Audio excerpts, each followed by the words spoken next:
Jenjang penyelesaian perkara. Jenjang penyelesaian perkara atau sidang adat suku Dayak Kantu adalah sebagai berikut. Sidang atau perkara diselesaikan sesuai dengan kepengurusan perangkat adat dari tingkat bawah sampai yang tinggi. B. Struktur perangkat adat terdiri dari temenggung, pejabat adat yang memegang kekuasaan atau tertinggi di wilayah hukum masyarakat adat suku Dayak Kantu, terdiri dari 1 atau 2 kecamatan. Kemudian komplit atau pati adalah pemegang kekuasaan adat di tingkat desa. Pemuka adat atau kebayan pemegang kekuasaan adat di tingkat dusun. Perangkat-perangkat adat ini dipilih oleh masyarakat adat suku Dayak Kantu pada wilayah masing-masing dalam masa jabatan selama 8 tahun dan dapat dipilih kembali untuk 1 kali masa jabatan. Jenis-jenis hukum adat. Jenis-jenis hukum adat suku Dayak Kantu adalah sebagai berikut. Hukum pokok, hukuman tambahan, hukuman perampasan barang, hukuman pengumuman keputusan. Pengawasan keputusan. Pengawasan keputusan dapat dilakukan selama sanksi hukum belum dilunasi dan hanya dapat ditunda sesuai dengan hukum adat yang berlaku. B. Jika sampai jatuh tempo pada hari penundaan belum juga dilunasi, maka perangkat adat dapat mengadakan perampasan barang sebagai jaminan. Ongkos sidang perkara adat. Ongkos perkara atau sidang adat suku Dayak Kantu adalah setiap perkara atau sidang adat kedua belah pihak atau para pihak diwajibkan membayar ongkos perkara yang disebut dengan sapu meja. Besaran sapu meja sesuai dengan tingkatan pengurus adat. Sapu meja dibayar pada saat dimulai atau dibukanya sidang atau perkara adat oleh pengurus adat. B. Ketentuan-ketentuan pokok adat. Pemali. Pemali adalah untuk memulihkan keadaan lahir dan batin agar tidak mendatangkan malapetaka atau hal-hal yang tidak diinginkan menurut kepercayaan masyarakat adat suku Dayak Kantu. Seorang yang meninggal di rumah yang lain, keluarga korban wajib membayar pemali kepada tuan rumah. Demikian pula sampan atau kendaraan lain yang belum dipakai membawa babi lalu digunakan untuk membawa orang meninggal, keluarga korban wajib membayar pemali. Pemali itu sendiri mempunyai tingkat mulai dari yang rendah sampai yang tinggi.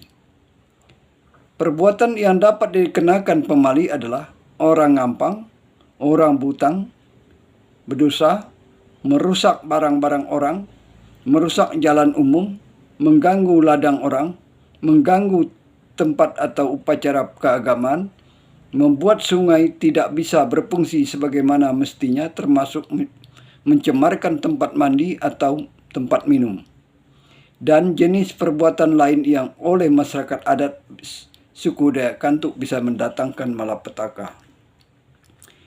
2. Tungkal. Tungkal adalah meninggalnya seorang yang disebabkan pemali belum dibayar atau diantaranya tungkal sengaja, pihak yang tidak membayar pemali yang sudah diminta. Kemudian tungkal tidak sengaja, pelaku belum pernah diminta pemali dan dia tidak mengetahui kalau perbuatannya bisa mendatangkan meninggalnya seseorang. 3. Kawin lebih dari 1 orang. Hukum adat suku Dayak Kantu melarang tegas sistem perkawinan poliagami atau poliandri. Ngampang.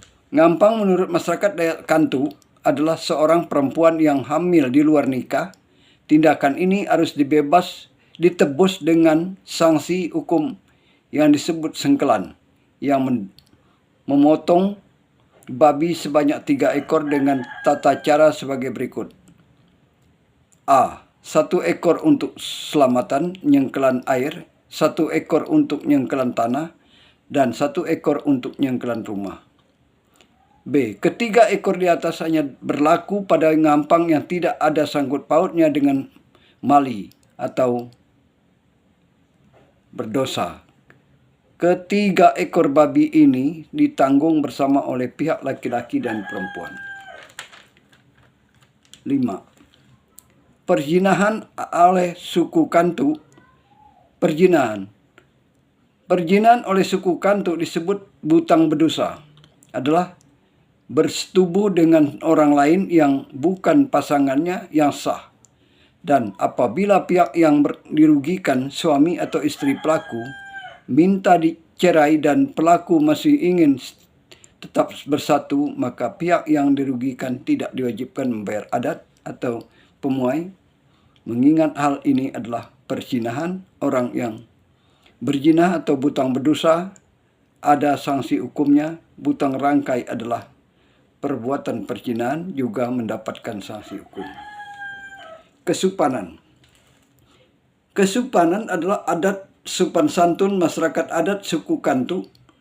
Kesupanan juga mendapat sanksi hukum adat. Contoh kesupanan: meraba buah dada, alat kelamin pria maupun wanita, dan lain-lain. 7. Pati nyawa. Pati nyawa adalah hukuman terhadap seseorang yang karena perbuatannya menyebabkan orang lain meninggal dunia. Peraga adat sebagai berikut.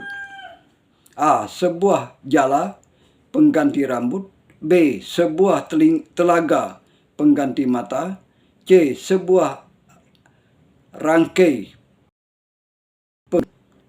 sebuah atau sebatang sumpit pengganti hidung, sebuah par pengganti telinga, sebuah sengkama pengganti kepala,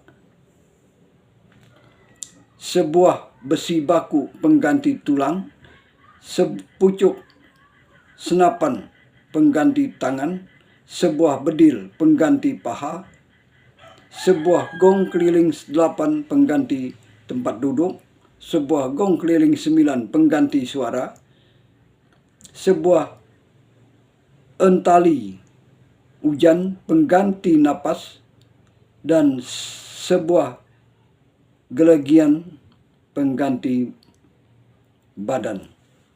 Ditambah 20 singkap piring porselen.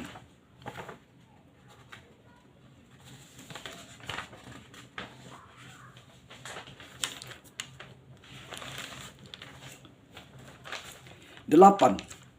Pampai. Pampai adalah hukum terhadap seorang yang karena perbuatannya menyebabkan seseorang menjadi setengah mati atau cacat. C. Pemampul darah. 9. Pemampul darah adalah hukum seorang yang karena perbuatannya menyebabkan seorang mengeluarkan darah.